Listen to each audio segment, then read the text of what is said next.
Kia ora koutou. Kia ora. Kia ora e hoa mā. Welcome, welcome, welcome. My name's Jen. I'm producing Tiny Fest this year. It's my absolute privilege to welcome you to our opening event, this fantastic keynote by Pelenakeke Brown. What a fantastic way to start the festival. I'll also note that we're streaming live to the internet, as the entire festival is. So make some noise for our friends from afar. Welcome, welcome, welcome. I have to read off my phone because of how prestigious our keynote is. I feel very grateful. Pelenakeke Brown is an interdisciplinary artist, curator, and writer.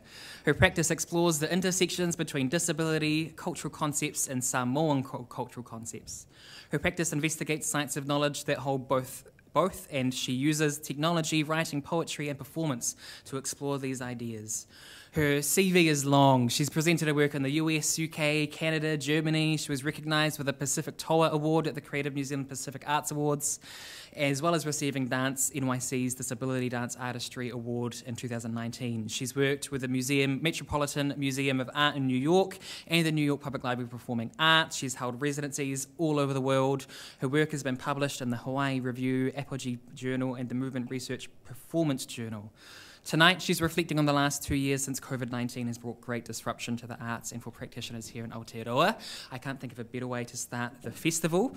She's reflecting on her own journey, focusing on tiny transformations, moments of joy, awkwardness, and personal change, sparking some thinking but not inspiration as a disabled queer Pasifika artist who has returned to Aotearoa after many years abroad.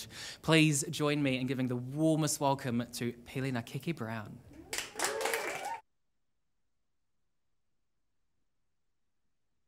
Hey, kia ora.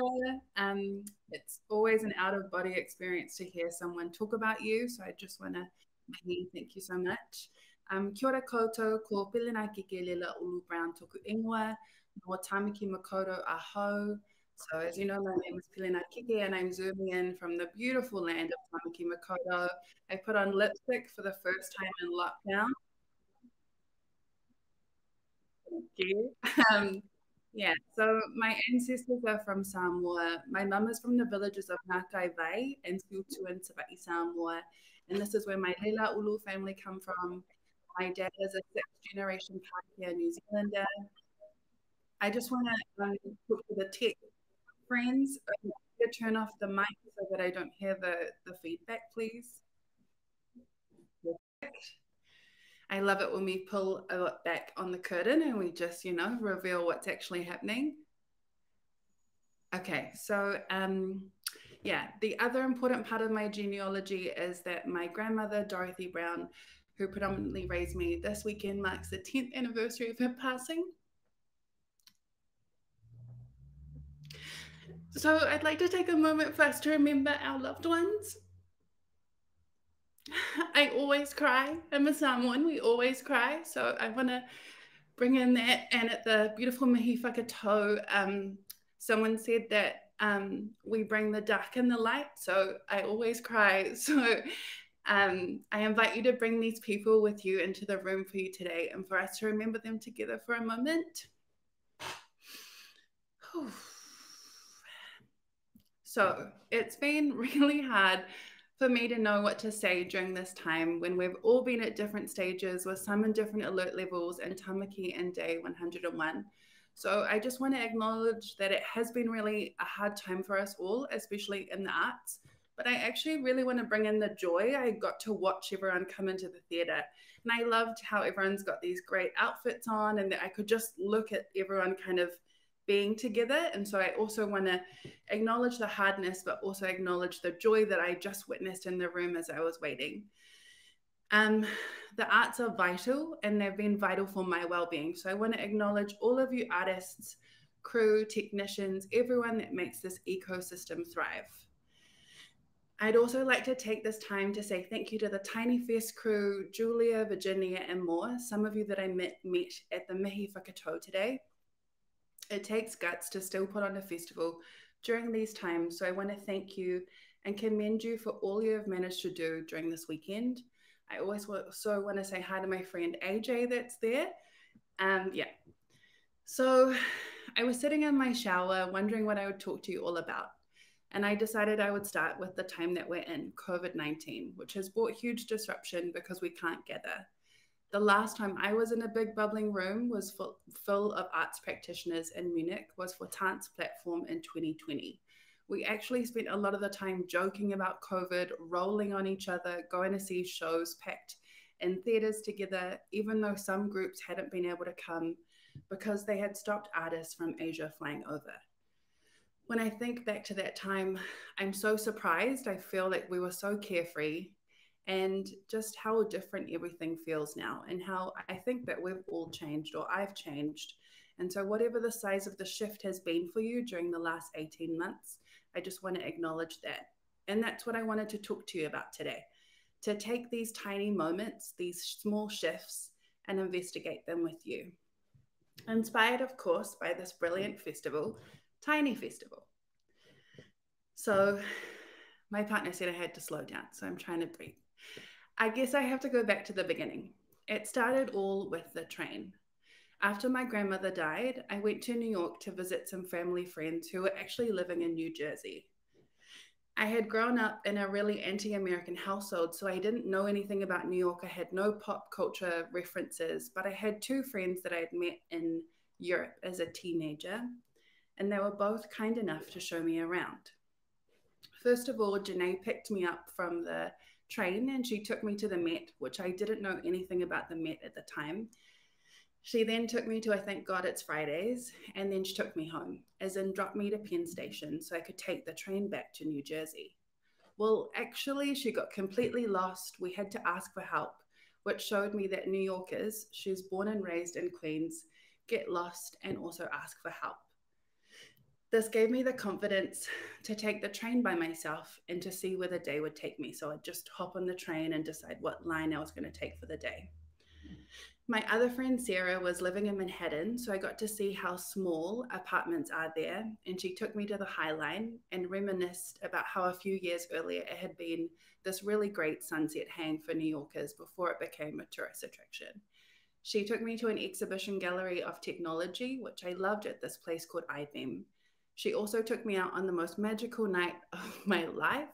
Suffice to say, I fell in love with New York on that trip. So after coming home from that trip, I moved to New York 6 months later and I went to an art school there. I had always wanted to be an artist, but I had always been too scared because I wasn't sure where I fit. And it was there that I tried things out. That one trip to the US and those day trips into the city had a deep impact on my life. And I ended up living in the US until COVID reared its ugly head in March 2020. I had always felt really self-conscious in Aotearoa. I couldn't place myself being in between Sāmoan and Pākehā and then also disabled. I'd often felt not enough or too much of the other in different spaces. But New York gave me this freedom through its anonymity, its vastness, and I loved it.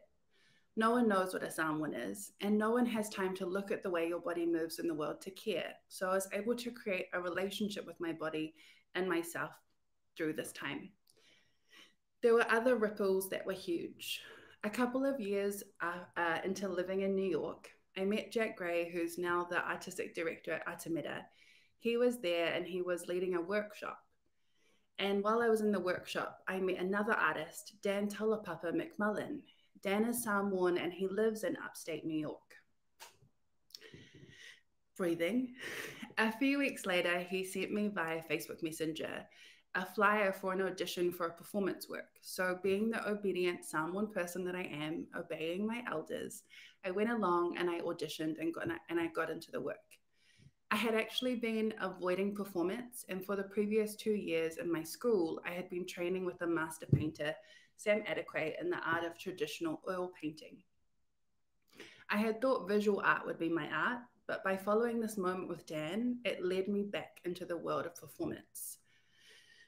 Through this project, I met other disabled dancers, Yael Palumpis, Jaron Herman, and Perel, and we eventually had a residency together, where the first hour we would do body work and complain about the subway commute. The institution had given us an accessible venue, but we only had the studio from 9 a.m. to midday. Taking the train in rush hour is not accessible for any of us, and so we would take that first hour to take care of each other's bodies through body work. It made me appreciate taking that time to care for ourselves, or crip time. Crip time is thinking about the body in opposition to linear clock time. It is a way of acknowledging that the disabled body needs more time. And unlike most dance spaces, we just massage this into our time, this care time, into the practice, and then, to be honest, into the work itself. It was the first time I had been in a project with only other disabled artists, and it was my first tangible example of how do you build crip time into your facilitation process. After I'd graduated school and I was looking for residencies, I remember reading the NIFA website. It's kind of like the big idea for listings of residencies and stuff.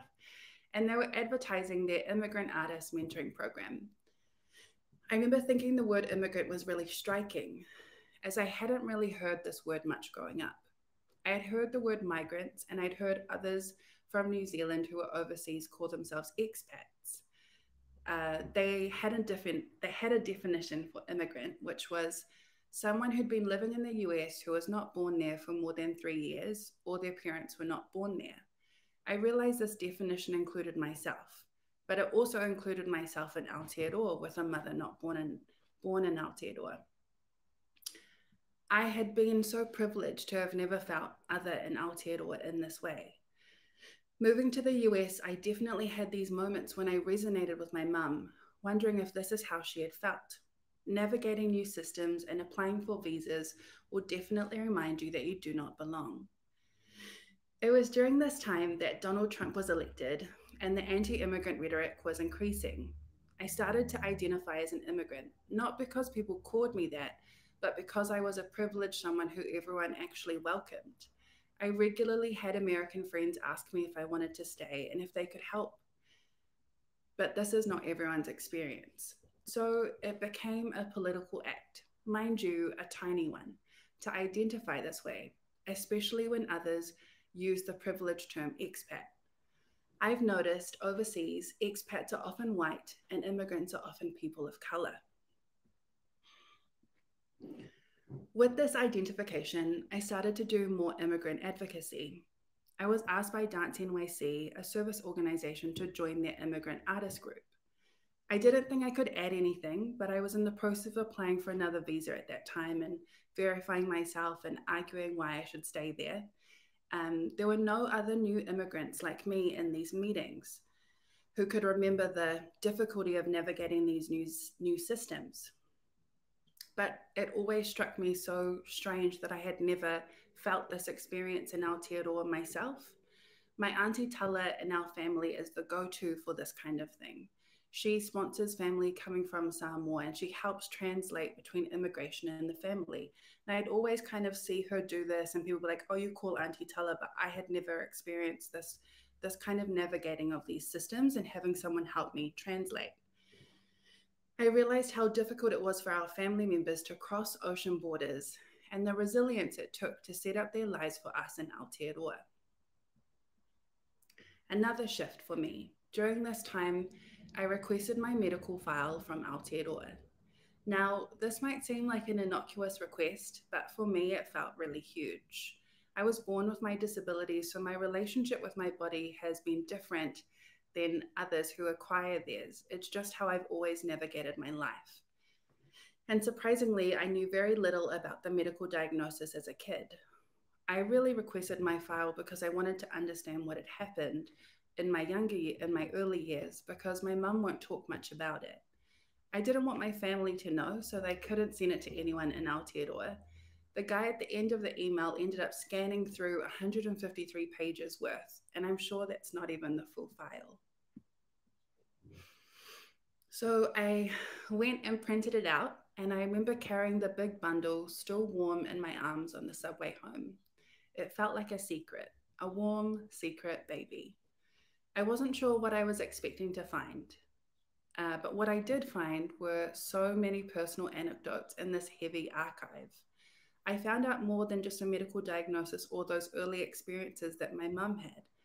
Instead, I found out that my mum had been undocumented at the time I was born, And in my file were 2 letters written by doctors to Immigration New Zealand saying that as I was a citizen, mother and daughter couldn't be separated.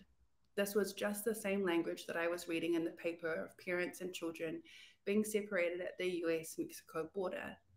I didn't know that this immigration story was also my immigration story.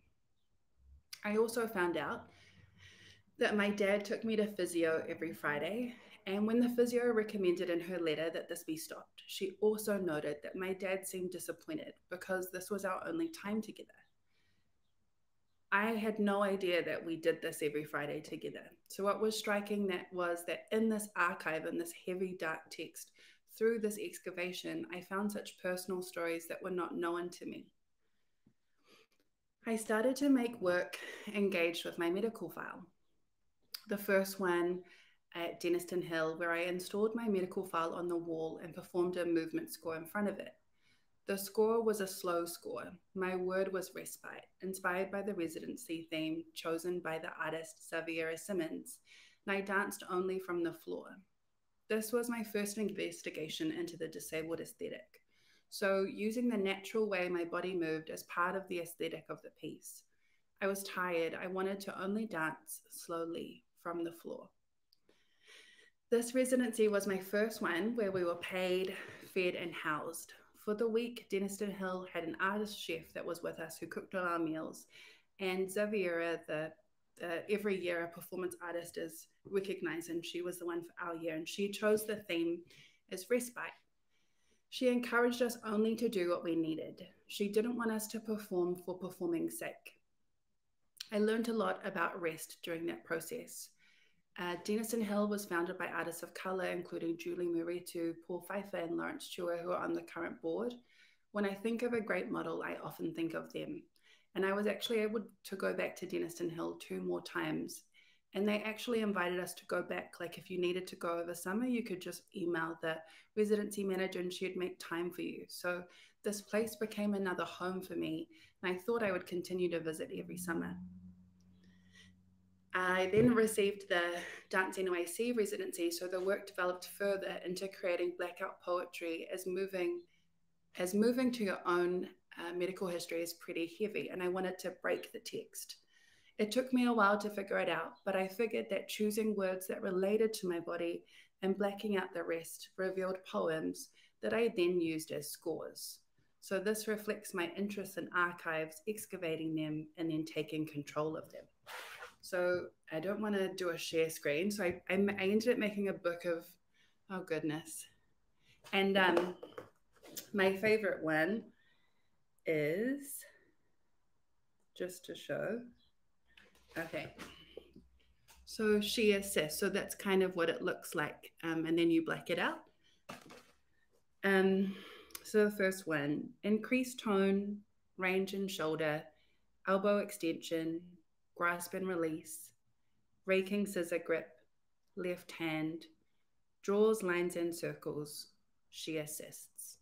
And there were many more like this, and I ended up creating work from them. So I guess what I'm saying, this tiny moment of wanting to get my medical file became this reverberation of work, which I tried lots of different processes to get into the investigate it.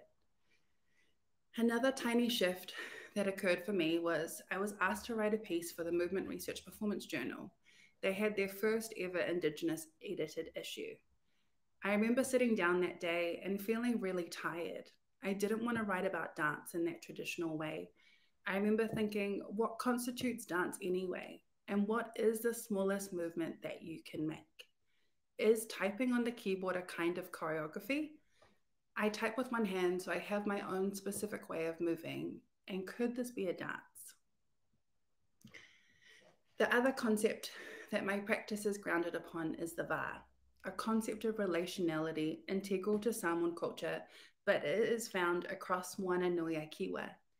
And I was lucky enough to spend the last 2 days at the Va Moana conference, exploring and soaking up the va. It was glorious.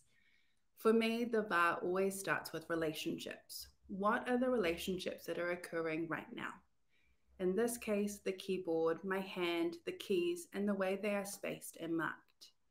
I notice the word shift, return, enter, control have a rhythmic quality. And I notice that the marks of the tatau, the malu, can also be found here. This ancestral knowledge is just sitting there in this everyday tool.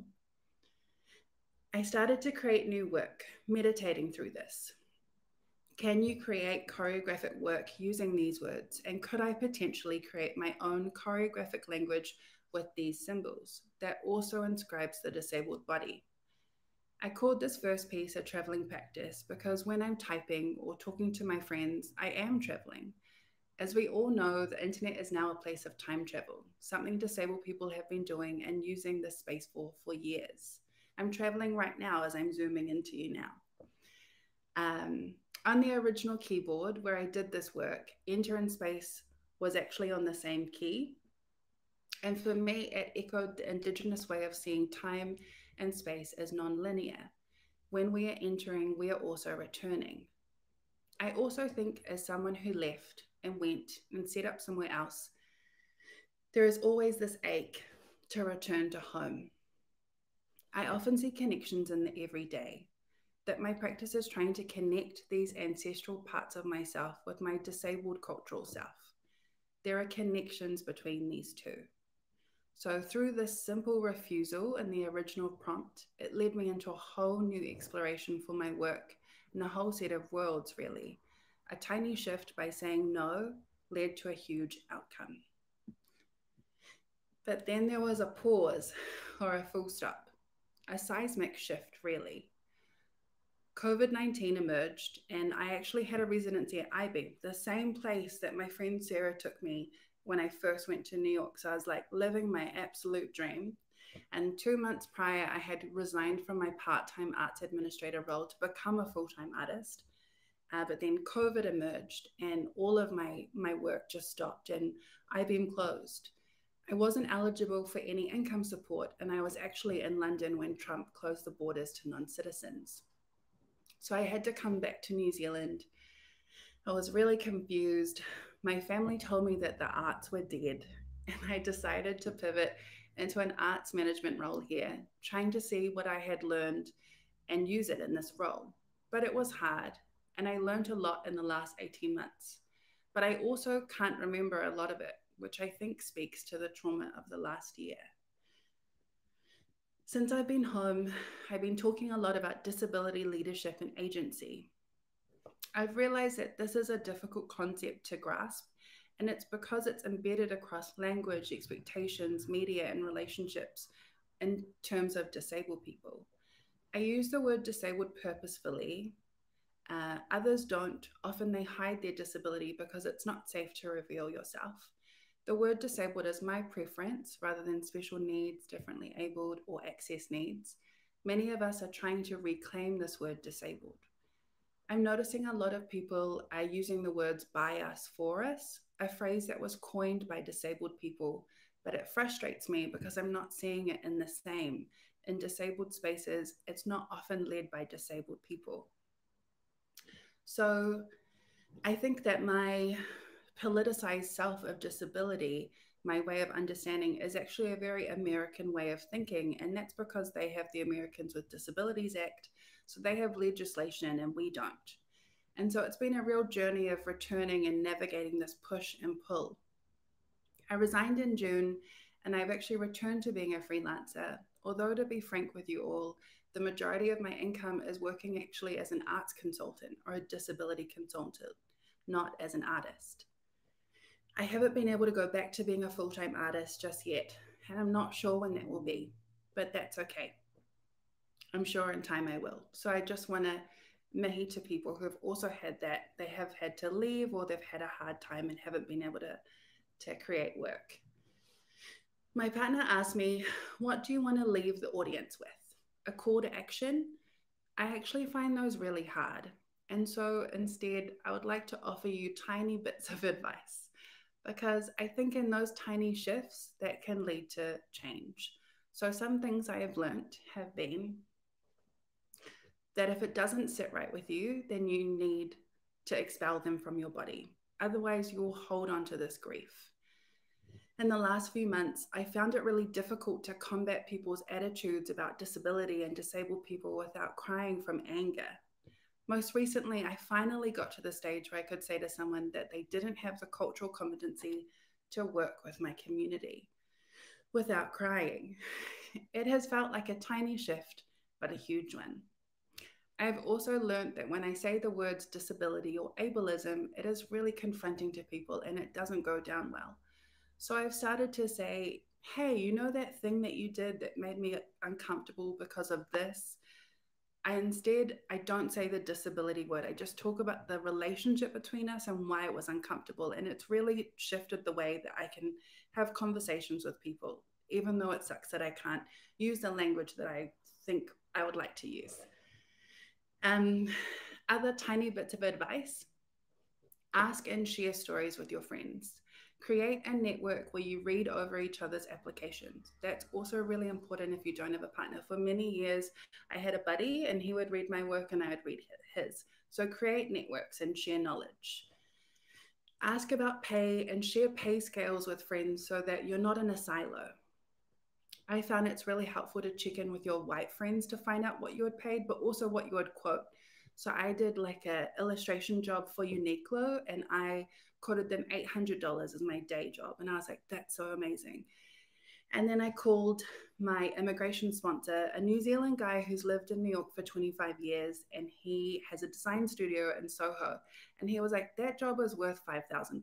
And then I called another New Zealand Pākehā friend who lived in New York, and he said, yeah, that job is worth $5,000.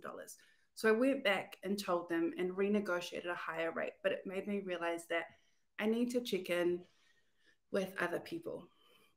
There's power in asking questions. If something doesn't feel right in your body, it probably isn't. And then if you don't have to stay in that job because you think others will judge you as a failure. You can leave. So if you needed a sign that you wanted to leave your job or you wanted to start a new job or be an artist, this is it. I'm your sign. I'm only here because of tiny moments of connections with people, because I followed up with something or made a new friend, asked a question, listened to my body, refused a prompt. Tiny moments are just as impactful as big shifts. And now I will end where I began. So during this lockdown, I have finally learned how to boil koko properly. Koko is roasted and ground cacao beans from Samoa. And my mum used to send them to me in the US, and I'd boil them in a large pot, but I never had the properties right, the ratio of cacao to water and sugar. But this lockdown, we bought a kettle, and with my sisters on FaceTime, they checked my work, and it finally tasted like the way my mum does it. I'm really proud of my huge kettle from Avondale that is just for koko. It's really difficult to get into the cupboard. It's great. And that I have finally mastered this tiny ancestral connection for myself. I actually don't have an ending, but I would just like to say thank you. And I hope that there have been things that have resonated. I don't want to inspire you today. I just want you to maybe feel that you've learned something or resonated with something. Or if you needed a sign, I'm that sign. Malo lava.